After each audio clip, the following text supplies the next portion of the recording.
Ada. Kalau kalau Ada kalau lagi. rekor Boleh saya ceritain Om, Pak, profit rekornya terbesar gimana? saya itu di Waran, di Posa Waran. Waktu itu saya beli di harga Oh, oke. 21 ya. Waktu itu saya masih ingat sepertinya bulan April atau Mei 2019 ya. Waktu itu saya beli di akhir penutupan sesi ya. Itu barannya dari harga 200 turun ke 20 kalau nggak salah.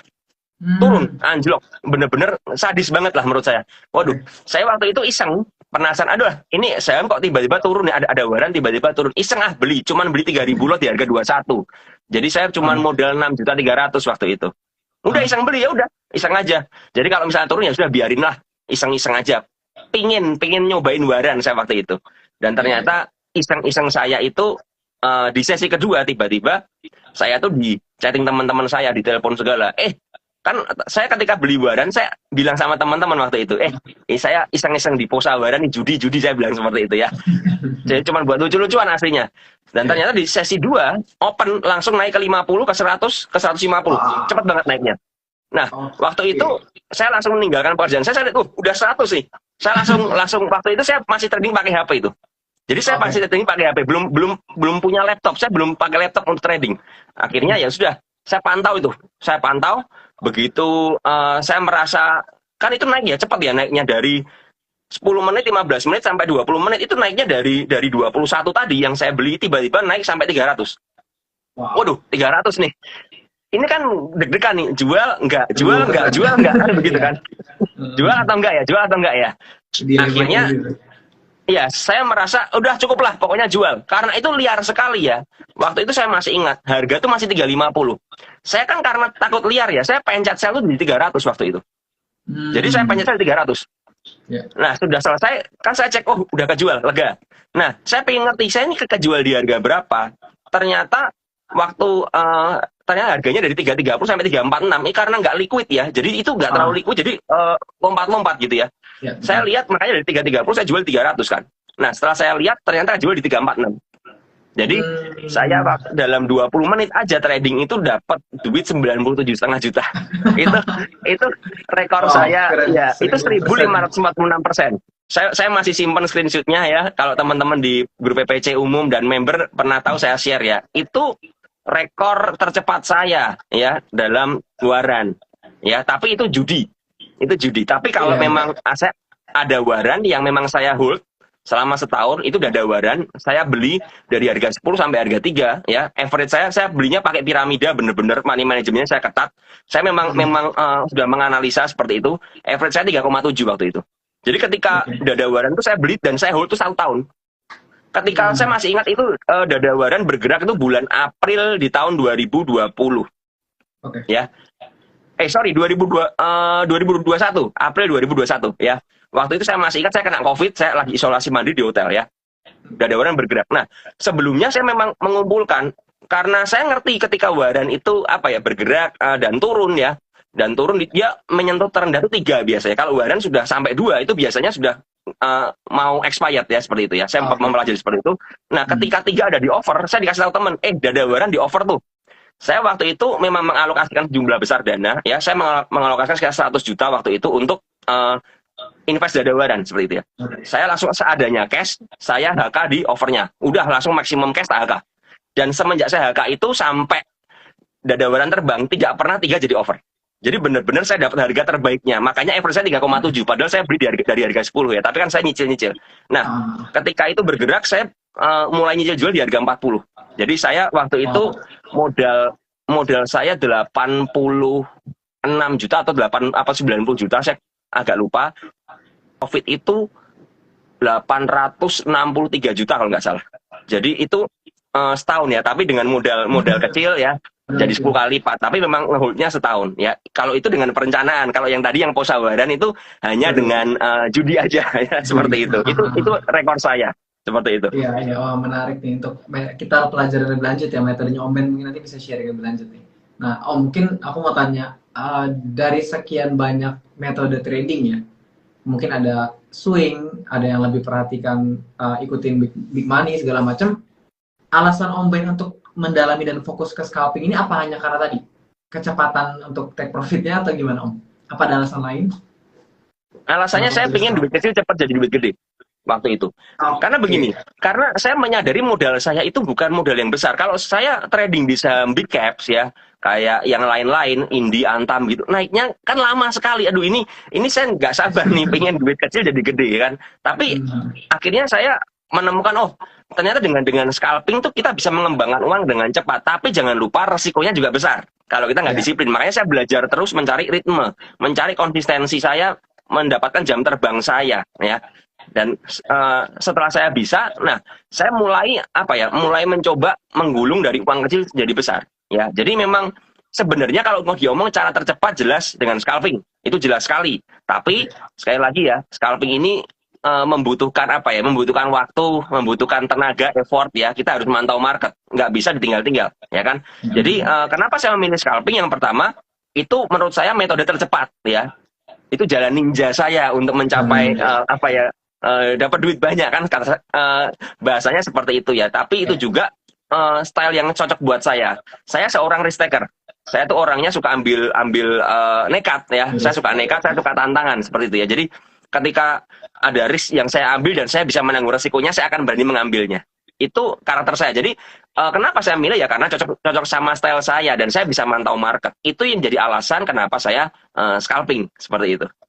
Oke, ya tadi notes yang perlu di-highlight dari yang tadi Om Ben bilang tuh harus punya waktu Om ya. Berarti kalau Ya, misalnya betul. kita sibuk kerja, bisnisnya padat gitu segala macam, mungkin scalping bukan jadi jalan ninjanya gitu ya. Perlu diperhatikan juga tuh Kurang cocok, kurang cocok, betul. ketersediaan waktunya gimana. Oke Om, Iya, menarik betul. banget. Om mungkin aku mau minta tips-tips sedikit nih. Untuk misalnya kita mau scalping nih Om, kita mesti punya apa dulu nih? Mungkin ilmu bekal yang kita harus punya tuh apa dulu untuk bisa kita make profits dengan metode scalping Om? Sebenarnya kalau ditanya ilmunya apa, menurut saya yang paling penting adalah modal dasarnya, yaitu kita memahami resikonya. Ya, Oke. jadi scalping ini kita harus paham dulu resikonya. Ketika kita melakukan sesuatu, kita harus memahami resikonya seperti apa, ya kan?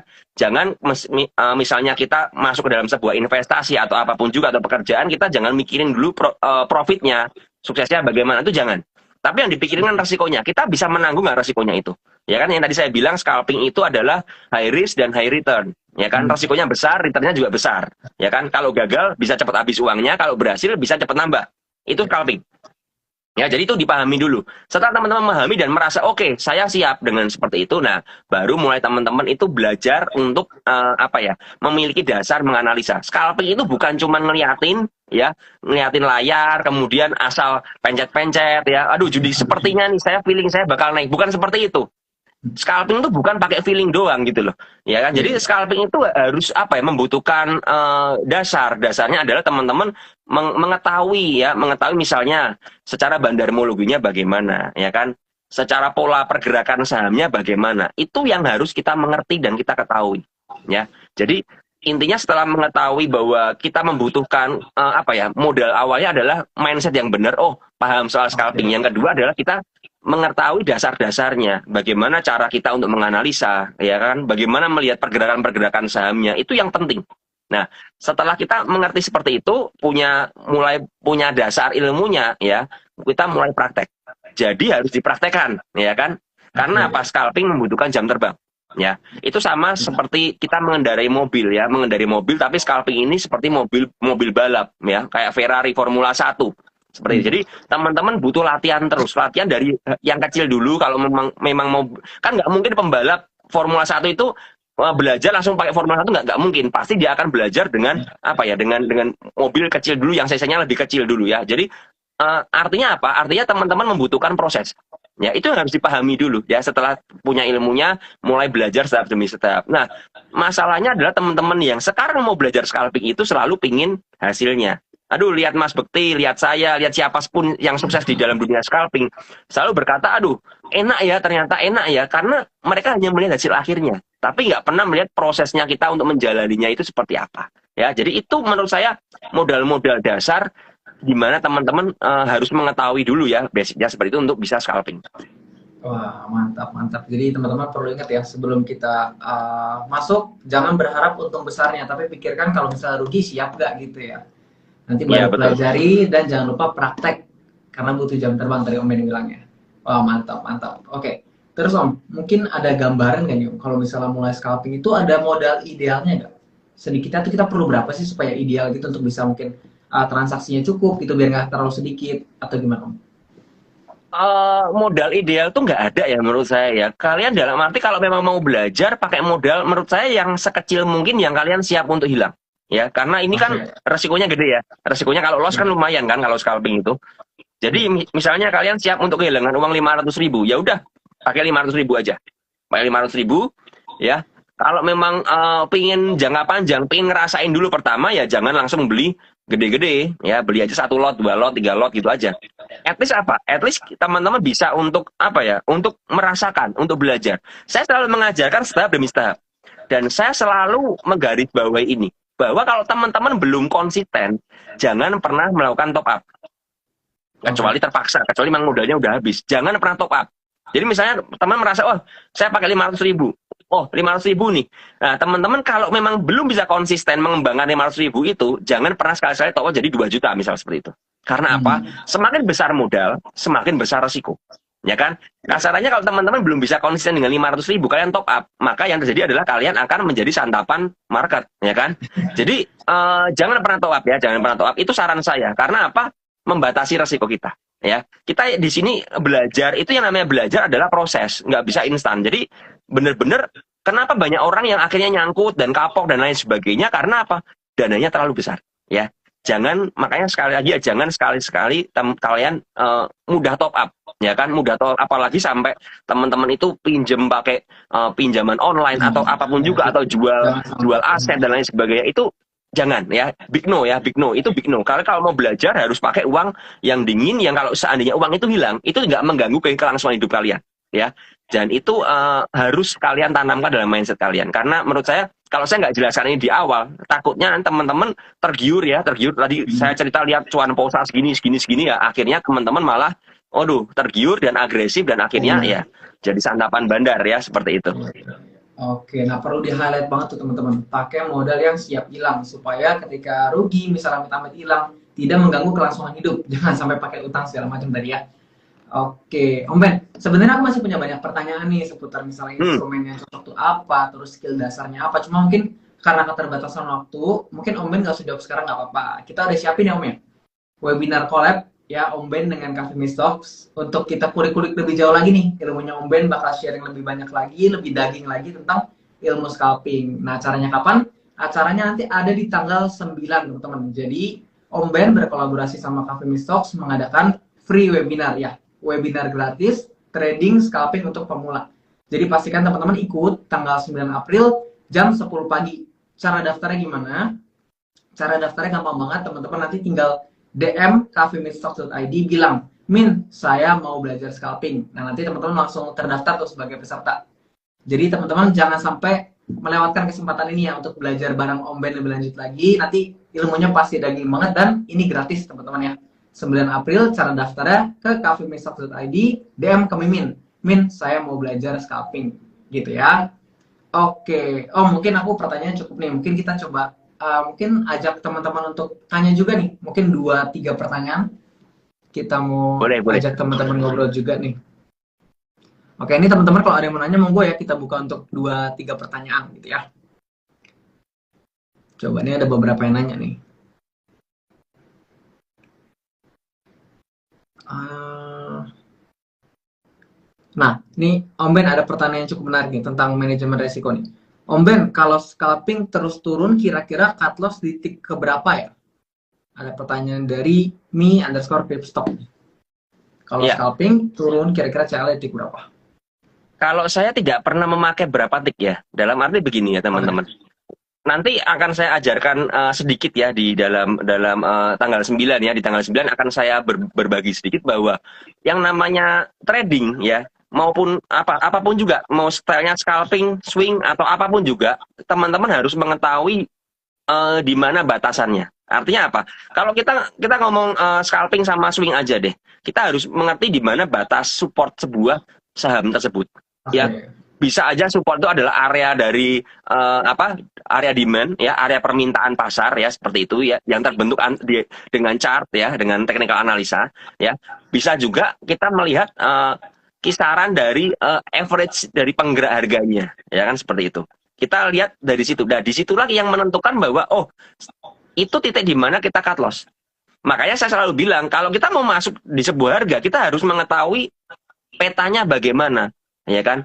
Resist di mana, support di mana. Kalau scalping, kalau memang mau pakai TA bisa pakai support dan resist intraday, ya. Berapa menit, seperti 5 menit, 1 jam itu bisa. Tapi kalau pakai kayak bid dan offer itu juga bisa, ya. Secara garis besar tuh bisa seperti itu ya, bid dan offernya bagaimana, tatanannya bagaimana, itu kita bisa. Dan juga melihat dengan average penggerak harganya, ya. Jadi makanya saya bilang scalping itu bukan cuman cuan kabur, cuan bungkus, itu nggak sesimpel itu teman-teman, ya kan? Yang diajarkan di luar sana mungkin ada yang mengajarkan udah cuan bungkus aja, yang penting pokoknya cuan. Kalau nggak cuan ya di hold dulu sampai cuan. Itu nggak sesimpel itu menurut saya ya. Karena apa? Sekali lagi, ini kita nggak berbicara di saham-saham yang fundamentalnya bagus ya. Kebanyakan saham-saham yang di scalping kan itu saham-saham dengan fundamental yang berantakan, ya. Karena fundamentalnya berantakan, maka biasanya bandarnya itu butuh untuk apa ya? Butuh untuk menggoreng harganya ya, membuat volatil harganya supaya apa? Masuk ke running trade dan menarik buat retail kita beli ya kan? Karena apa? Perusahaannya nggak jelas. Kalau mereka perusahaannya nggak jelas, sesimpel mereka perusahaannya aja misalnya selalu merugi dan lain sebagainya, ya mereka akan mencari profit lewat saham. Ya, sahamnya diturunkan ya, sehingga teman-teman yang nyangkut di atas dan lain sebagainya. Nah, makanya saya bilang ketika kita ngomong soal scalping ya, teman-teman harus sadar bahwa ya saham yang di scalping kan biasanya fundamentalnya itu berantakan. Artinya saham ini nggak cocok untuk di hold panjang. Ya kan kalau nyangkut di atas, kita kalian hold ya, ya mungkin kalian ngerti lah saham-saham yang seperti NV dulu ya, misalnya teman-teman pernah ngerti NV, saham Mami ya. Saham itu awalnya kayak seperti NV itu sempat dari 3.000 loh. 3.000 dan sekarang 50 dan hampir delisting sekarang, ya kan? Mami itu juga menyentuh 200-an, sekarang ke 50. Kalau teman-teman nggak ngerti batasannya ya, batasannya cut loss di mana, buangnya di mana ya, teman-teman akan menyerap barangnya bandar, ya kan? Artinya bandar bisa berbagi barang ke kalian sesuka hati. Dan kalian nggak mau cut loss, artinya apa? Barangnya nggak kembali ke bandar lagi, gitu loh. Makanya akhirnya terserap semua. Nah, kalau posisinya dengan saham-saham yang seperti itu, kalian nggak cut loss, ya nggak akan kembali, ya kan? Kan seperti itu. Jadi makanya saya selalu, teman-teman harus membatasinya dulu di mana. Nah, ketika kita sudah ngerti, oh area supportnya, misalnya contoh ya, ini sebagai contoh aja. Ini bukan stock pick ya, ini contoh ya. Hari ini saham Bapak bergerak dari harga 105 sampai 119. Ya, saham Bapak ini secara area supply dan demand-nya, area supply atau area resistnya itu di area 120 sampai 122. Ya kan? Area supportnya ya, area supportnya itu berada di sekitar 115 sampai 113. Nah, kalau kalian tahu patokannya itu, kalian mau beli, sedangkan Bapak sekarang di 119, itu harusnya mikir. Karena apa? Sudah dekat resist. Artinya kalau saya beli di 119 dan kemudian dibanting, itu resikonya besar sekali. Ya, jadi ini yang perlu dipahami dulu. Nah, setelah ngerti, oh misalnya ngerti area supply dan demand-nya di situ ya, 113, 115. Oke lah, saya akan ambil. Ya, ambil di dekat-dekat 113, 115. Kalau udah deketin resist baru saya jual. Contoh lain seperti hari ini yang sempat saya share di story saya, saham Indo. Saham Indo itu area supportnya di 138, 140. Ya, terendah di 140. Kalau kalian beli 140 waktu pagi tadi ya, kalian bisa jual di harga 160 karena memang area supportnya di 140 dan resist di 160-an. Nah, ketika kita mengetahui ini, kita nggak akan kejebak, oh pakai feeling nih, oh harus saham bergerak liar naik, asal tabrak aja. Nggak seperti itu, nggak sesimpel itu. Makanya saya bilang cut loss-nya bukan masalah tik per tik, tapi masalah di mana areanya, ya, di mana area supply dan demand-nya. Ya, kalau dari saya sesingkat itu, seperti itu ya, insight dari saya. Oke, jadi nggak boleh lupa juga punya trading plan ya Om ya, walaupun scalping bukan asal-asalan, tapi tetap harus ada trading plan dan disiplin Ya, betul. untuk mengikuti trading plan-nya ya. Betul Oke, sekali. mungkin pertanyaan terakhir nih Om, dari Vicky. Ada yang nanya, ilmu paling dasar scalping itu apa Om sebenarnya? Apakah money flow, apakah technical analysis, apakah tape reading? Gimana menurut Ilmu Om? paling dasar. Ya, ilmu paling dasar untuk scalping. Bukan, paling dasar bukan itu. Ilmu paling dasar adalah kedisiplinan. Kedisiplinan. Itu kedisiplinan. Ya, itu ilmu yang paling mendasar. Kalau teman-teman menguasai semua yang tadi bilang, tape reading, broksum, bandarmologi, TA, tapi nggak punya kedisiplinan, berani main di saham-saham yang liar dan scalpingan, itu teman-teman akan bunuh diri menurut saya. Karena apa? Oh, Percuma kalian bikin plan kalau nggak disiplin. jadi Artinya apa? Artinya kalian akan pakai harapan. Masuknya pinginnya awalnya scalping dan berakhir jadi apa? Investor. Ya kan? ya, Karena nggak mau cut investor loss. dadak. Udah nggak mau cut loss, turun dalam, sudah terlalu dalam, mau cut loss udah sayang. Misalnya udah minus 40% nih. Akhirnya apa? Jadi seorang investor. Ya, jadi ngehold berharap suatu saat dinaikkan bandar lagi. Nah, ini kesalahan terbesar menurut saya. Makanya ilmu dasarnya adalah kalian harus disiplin. Ya, kalau nggak berani disiplin, nggak berani cut ya segera ya teman-teman ya sudah silahkan ya kalian akan merasakan yang namanya di market ya kan ketika kalian nggak bisa diajarin oleh seorang edukator ya kalian akan tetap nekat seperti itu nggak disiplin ya nanti market akan menjadi guru kalian yang terbaik ya dan akhirnya kalian akan bisa bilang aduh kenapa gue nggak cut loss kemarin ya kenapa saya nggak cut loss ya jadi seperti itu kalau dari saya seperti itu. Oke, ya ini ilmu dasar, cuma dalam prakteknya sulit dilakukan ya, karena Betul. main psikologi jadinya Om ya, itu perlu jam terbang untuk ngelatihnya ya. Iya betul sekali itu.